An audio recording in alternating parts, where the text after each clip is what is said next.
There's a word that gets thrown around a lot: evolution. We use it to describe civilizations, species, entire epochs of history. But lately I've been turning it over in a different way. What if the most meaningful evolution isn't the grand sweep of centuries, but the quiet, almost invisible shift that happens inside a single person on an ordinary Tuesday? I think about this often. Who was I last month? Last year? Not in some dramatic sense, no reinvention, no crisis, no revelation, just the slow accumulation of small changes. The way I've come to see evolution isn't as a leap, it's more like a tide. It pulls back, then returns, and each time it returns, it's reached just a little further up the shore. That's the ebb and flow I keep coming back to. There's a habit I've built into my days, a kind of internal check-in. I look at how I spent my time, how I moved through my routines, how I showed up for the things I care about, and I ask myself one honest question: am I pleased with the outcome? It sounds simple, but the simplicity is the point. It's not about radical transformation, it's about staying awake to where the friction is and gently adjusting. I've noticed something in the way I consume information, for example.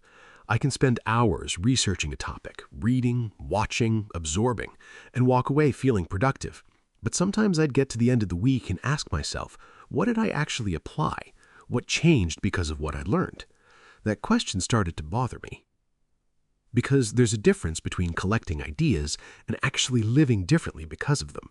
One feels like momentum, the other is just motion. So I started building in more space to reflect, to sit back and let things settle before moving on to the next thing. And I noticed that the quality of what I retained, the ideas that actually shaped my behavior, went up. Not because I learned more, because I processed more. There's a distinction there that I think gets overlooked. The way I do things matters to me deeply, not in a rigid perfectionist sense, more like an artist who cares about their craft. I care about the texture of my days. I care about whether the structure I've built actually serves me, or whether I've just gotten used to it. Those are different things. Getting used to something can look a lot like it's working, right up until the moment you ask yourself why. What I'm really talking about is microscopic evolution, the kind that doesn't announce itself. You don't wake up one morning fundamentally different. You just notice weeks later that something has quietly shifted. A habit tightened, a reaction softened, a decision that used to take effort now comes naturally. That's the compound interest of self-awareness, small deposits over time, changing the whole account. Day to day, it can be hard to see. Week to week, you start to feel it. Month to month, you can measure it. And year to year, well, year to year, you barely recognize the ground you've covered. So here's what I find myself wondering, and maybe you'll feel this too. When you look back at how you were doing things even 6 months ago, can you see it? That quiet, almost imperceptible shift in how you move through your own life. There's a feeling I've been chasing my whole life, and I don't think I ever had the right words for it until recently. It's not the feeling of working towards something. It's not the discipline, the planning, the grind. All of that has its own texture. What I'm talking about is something else entirely. It's the moment you realize the work has already landed, that somewhere between last month and right now, something in you quietly changed and you almost missed it. I call it the arrival, and I think it might be the most underrated feeling in personal growth. We talk so much about the journey, and the journey matters, I believe that. But there's something that happens when you stop moving for a moment and actually take stock. When you check in with yourself and realize, wait, I'm different. Not in some dramatic, unrecognizable way, just shifted. Like a door that used to stick now opens easily. You don't even notice it until one day you reach for the handle expecting resistance, and there isn't any. That's what improvement actually feels like, I think. It doesn't announce itself. It doesn't come with a certificate or a timestamp. It just quietly settles into your behavior, your instincts, your automatic responses. And one day, you catch a glimpse of it in the way you handled something, the way you didn't react the way you used to, the way a task that once felt heavy now just gets done. What I've come to love, genuinely love, is the anticipation before the arrival. That slow building sense that something is consolidating underneath the surface. You've been putting in the reps, you've been reflecting, you've been adjusting, even in tiny ways. And there's this quiet excitement that comes with it. Not arrogance, not certainty, just a kind of patient enthusiasm, like knowing a season is about to change. You can feel it in the air before you can see it in the trees. The tricky part is that most people abandon the process right before that moment comes. Not because they're lazy, but because the gap between effort and evidence can feel endless. You're doing the work, making the adjustments, staying consistent, and on the surface, things look the same. So doubt creeps in. You start to wonder if anything is actually shifting. And sometimes, right at that point of maximum uncertainty, you give up, and the arrival never gets to happen. I've been there, more times than I'd like to admit. But I've also learned that the arrival is almost always closer than it feels. So, now when I notice that restlessness, that impatience with my own progress, I try to treat it less like a warning sign and more like a signal. Because restlessness at its root is just enthusiasm without a clear target.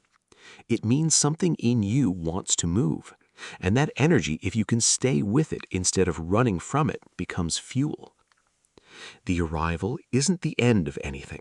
It's more like a checkpoint, a moment where you get to look back, take it in, and then keep going with a little more trust in the process than you had before. And here's what I keep coming back to.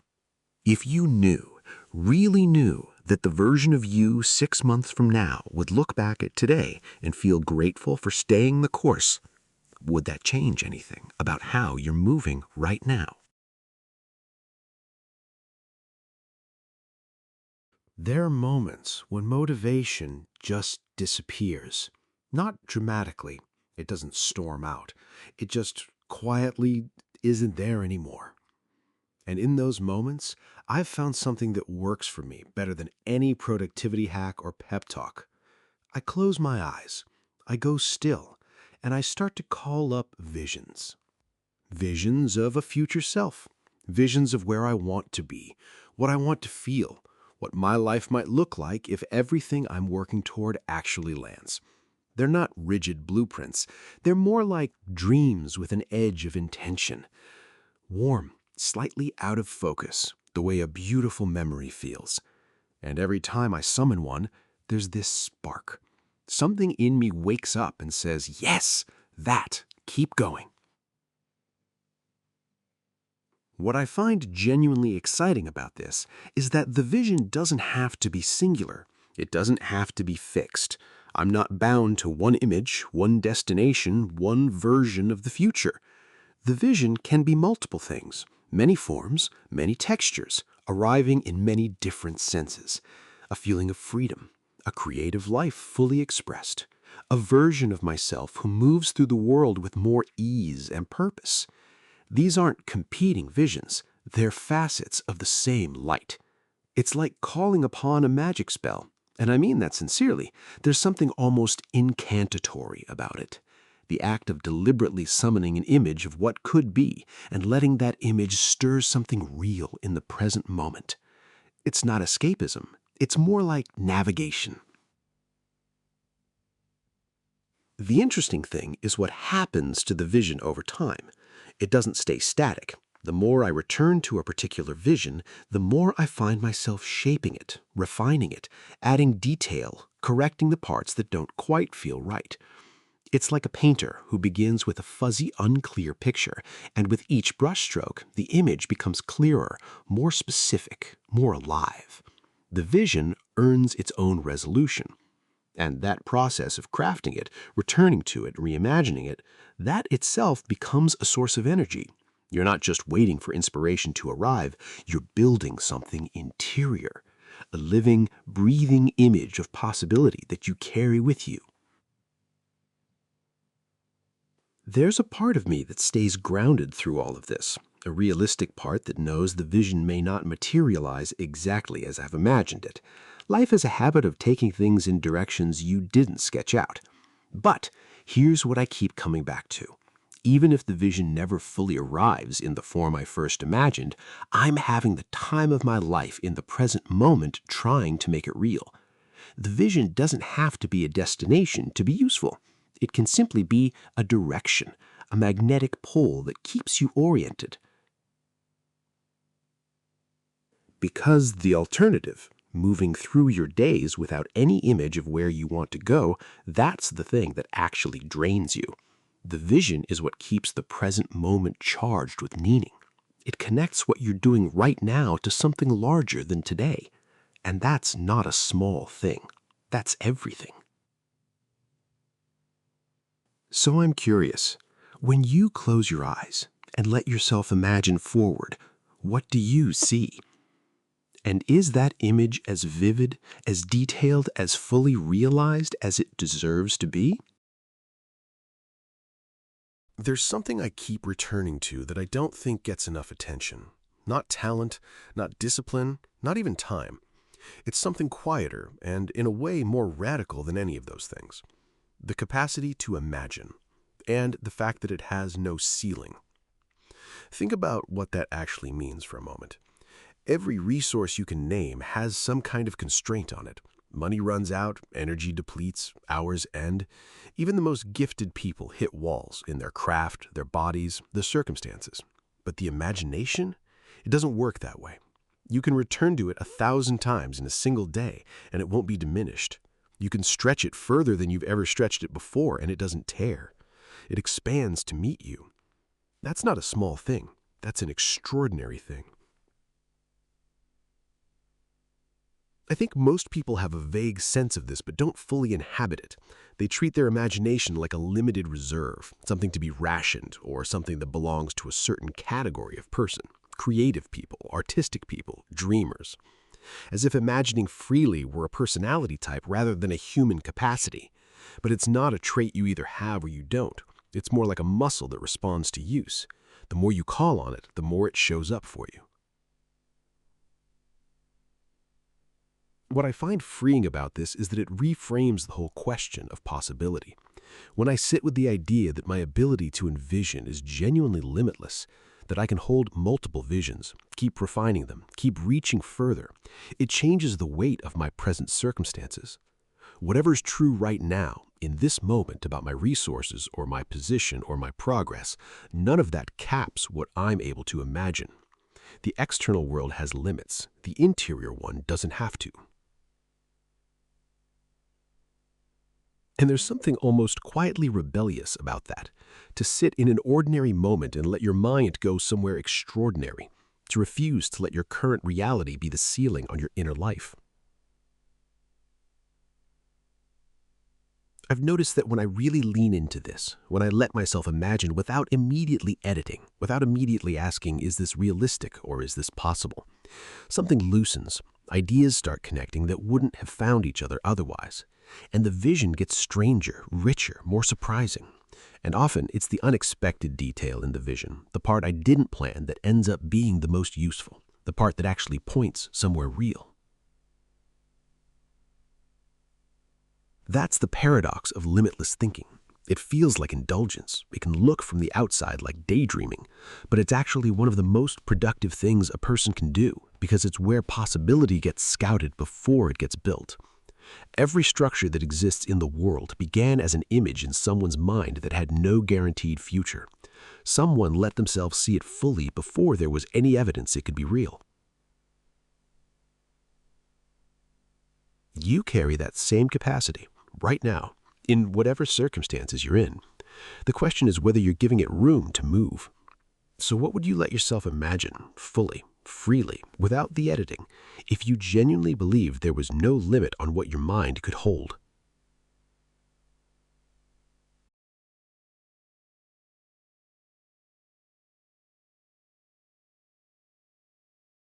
There's a phrase I've carried with me for a long time. Less is more. And the older I get, the more I believe it. Not just as an aesthetic preference, but as a genuine philosophy of living. I grew up in a home where objects were a kind of language. Knickknacks on every surface, shelves lined with decorative things. And I understood what they were saying. They were saying abundance. They were saying care. They were saying this is what we've collected over a life. But even as a kid, something in me felt the weight of all of it. Because those objects didn't just sit there. They needed dusting. They needed rearranging. They needed to not be broken. They asked something of you constantly, just by existing in your space. Later, I'd spend time in other homes, places where nothing was thrown away, where every drawer was full, every closet packed, where things were kept on the logic that they might be useful one day. And I get the instinct, I do, but my mind just couldn't settle there. All that accumulated stuff, it was an eyesore, yes, but it was more than that. It was noise, visual noise, psychological noise, a low-level hum of unfinished business that never quite turned off. So I started editing. My space first, keeping only what was practical, what had a purpose, what genuinely needed to be there. And something shifted almost immediately. The room got quieter. My attention got cleaner. I stopped spending mental energy navigating around things that had no reason to stay. The truth I kept arriving at was simple. I don't need every shirt, every gadget, every version of a thing I saw in a store. Collecting for the sake of collecting, that's not abundance, that's just volume. And volume, without intention, just becomes weight. What surprised me was how far minimalism extended once I started taking it seriously. It wasn't just about objects. The same logic applied to everything. Digital space, a cluttered desktop, is its own kind of drag, a small daily friction you don't notice until it's gone. Commitments, relationships, even goals. The question stopped being, what can I add, and became, what actually needs to be here? And then it went somewhere I didn't expect, into the mind itself. Because thoughts can clutter too. The mind can fill up the same way a room does, layer after layer of unprocessed things, things you're holding on to just in case, things you keep circling back to without resolution. And the same principle applies. Sometimes the most productive thing you can do is just sit in the quiet. Take one thought at a time, let the rest wait. Not everything needs to be resolved today. Not every thought deserves immediate attention. There's a peace in that, a real one. The kind that doesn't come from having everything figured out. It comes from having given yourself enough space to actually think. Minimalism for me became less about owning fewer things and more about the relationship between space and clarity. Physical space, mental space, they mirror each other more than we realize. When one gets lighter, the other tends to follow. So I'm curious about where you land on this. When you look at your space, your actual physical space, but also the interior one, how much of what's filling it is actually serving you?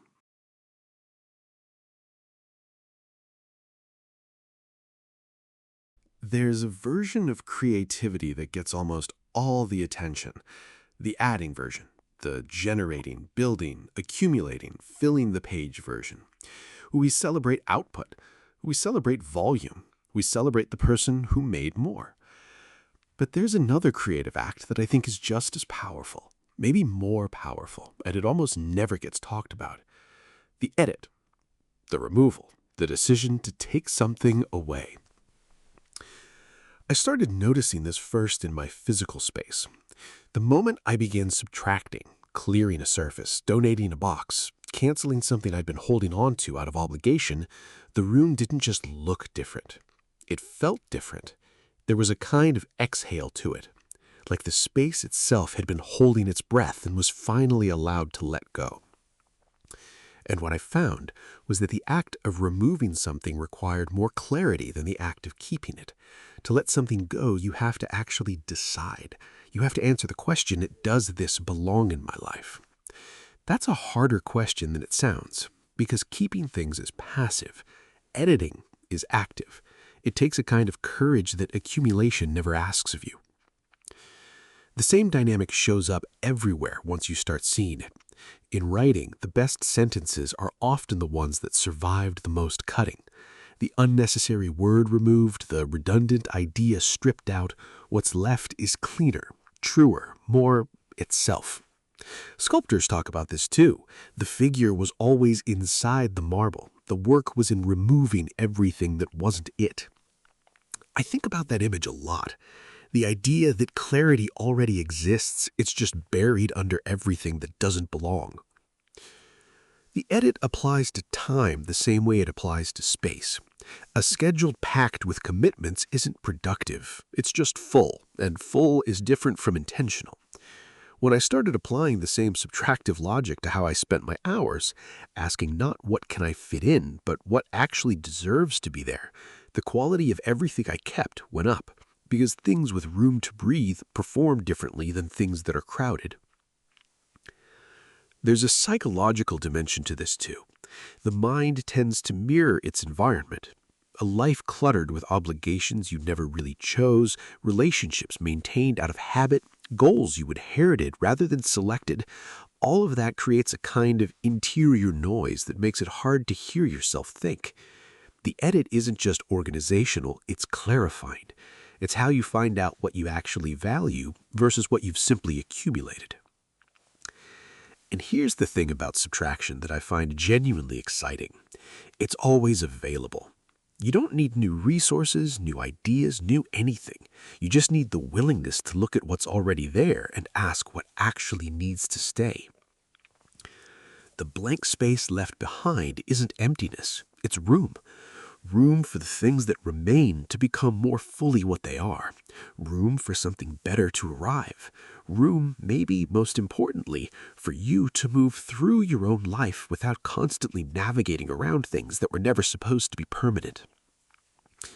So, here's what I keep turning over. If you were to apply the edit ruthlessly to your space, your schedule, your obligations, your inner life, what's the first thing you already know doesn't belong there anymore?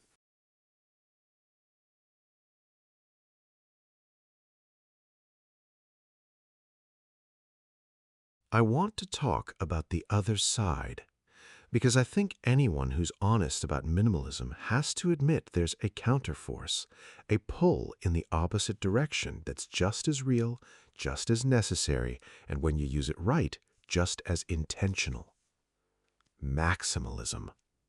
And yes, I mean that fully.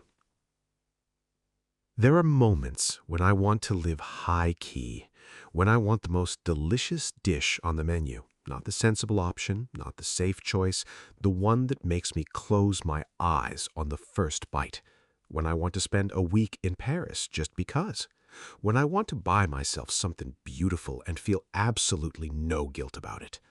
To indulge, to overindulge, to just feel alive in a way that ordinary Tuesday doesn't always offer.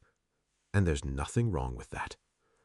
I've had to actually convince myself of that over time, because the minimalist instinct can quietly become its own kind of restriction if you're not careful. Restraint is a tool. So is abundance. The goal was never to be ascetic. It was to be intentional. I call it the max. And the key word, the one that makes it work, is intention. Because there's a version of maximalism that's just noise dressed up as pleasure. Buying things you don't really want because the wanting felt good in the moment. Indulging not as a reward but as an escape. Filling up a weekend because you're uncomfortable with what stillness might say to you. That's not the max.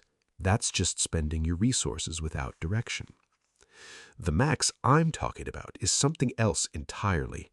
It's the deliberate choice to amplify a moment, to decide this one deserves the full experience. A dinner that becomes an event, a trip that becomes a memory you'll carry for years, a purchase that represents something you've worked toward and actually arrived at. The extravagance is the punctuation mark on a sentence you've been writing for a while. What I've found is that the minimalism and the maximalism aren't actually opposites in practice.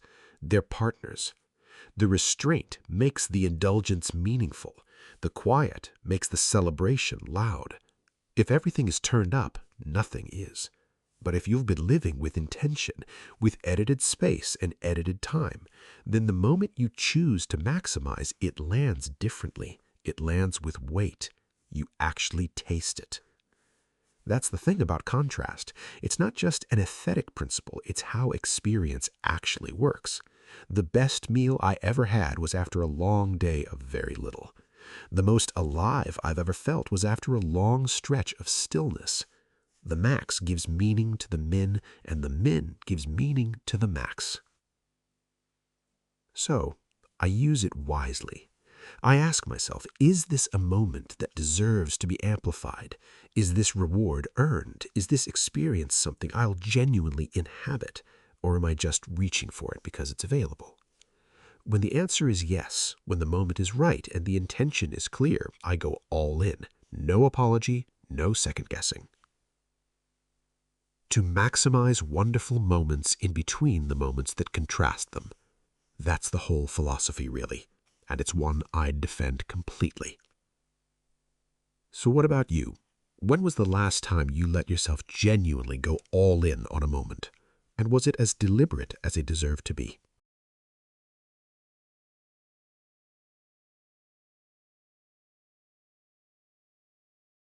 There's a difference between treating yourself and rewarding yourself. It took me a while to really feel that distinction, not just understand it intellectually, but feel it in the moment when it matters. Treating yourself can happen anytime. It doesn't require context. You see something, you want it, you get it. And there's nothing inherently wrong with that. Pleasure for its own sake has its place. But there's another kind of indulgence that operates completely differently. One that arrives at the end of something, that comes after the work, after the patience, after the sustained effort toward a thing that wasn't easy. That one tastes different. It has a weight to it that the casual treat never quite achieves. That's the reward, and it's one of the more quietly powerful experiences available to a person. The psychology of it is interesting. When you earn something, really earn it through genuine effort and time, your relationship to it changes. The meal is more flavorful. The trip is more vivid. The object carries more meaning because it isn't just a thing you acquired, it's a marker. It represents a version of yourself that showed up, stayed the course, and came out the other side. The reward is almost secondary to what it's commemorating. I think about this whenever I'm deep in a stretch of difficult work. There's a particular kind of motivation that comes from knowing something is waiting at the end, something specific, something I've decided in advance I've earned the right to. It doesn't have to be extravagant. Sometimes the reward is a long, unscheduled afternoon. Sometimes it's a dinner at a place I've been saving. Sometimes it's a week somewhere that represents the life I'm building toward. The size of the reward isn't really the point. The point is the deliberateness of it. The fact that I decided it, attached it to something meaningful, and honored the agreement with myself when I got there. That last part is important, honoring the agreement, because a lot of people are better at denying themselves than they are at actually receiving what they've earned. The work gets done, and then there's always another reason to wait, another goal to hit first, another threshold to cross before permission is granted, and the reward keeps receding. That's its own kind of imbalance. The discipline becomes a cage instead of a tool, and what was supposed to be a life of intentional living starts to feel a little joyless. The max, as I think about it, is meaningless without the follow-through. The intention to reward yourself has to actually land somewhere real. You have to let yourself receive it fully, without guilt, without immediately moving to the next thing, without mentally already being somewhere else. The reward only works if you're actually present inside it. That's the piece that gets skipped, not the earning. Most driven people are good at the earning. It's the receiving. The willingness to stop, look at what you've built or done or survived and say, yes, this moment is mine. I'm going to be here for it. So here's what I want to ask you. Is there something you've already earned, something you've been quietly deferring that's been waiting for you to finally let yourself have it?